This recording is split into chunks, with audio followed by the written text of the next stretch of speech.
Bree, so this is our nursery for baby rhinos.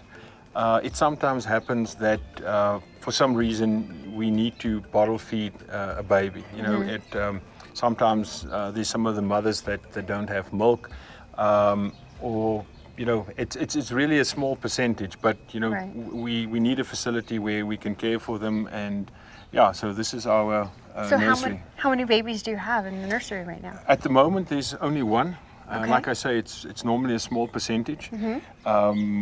Last year, the year before, we had 4, but they already reintroduced into the bigger herd. Yeah. So at the moment, just the one small one.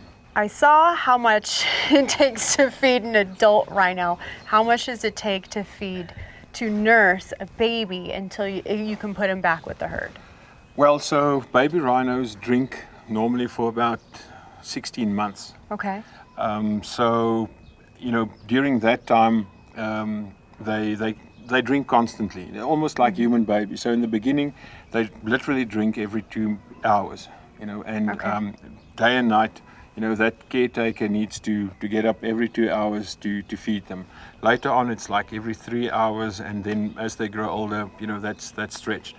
But they actually drink the equivalent of about $10,000 worth of milk during that time. So we feed them a specially formulated milk formula, you know, that's specifically for rhino. It's got less fat content than cow's milk, for instance. Okay. So it's specifically developed for baby rhinos. We're actually quite proud that we got to test and trial that milk formulas here and help with the studies on it.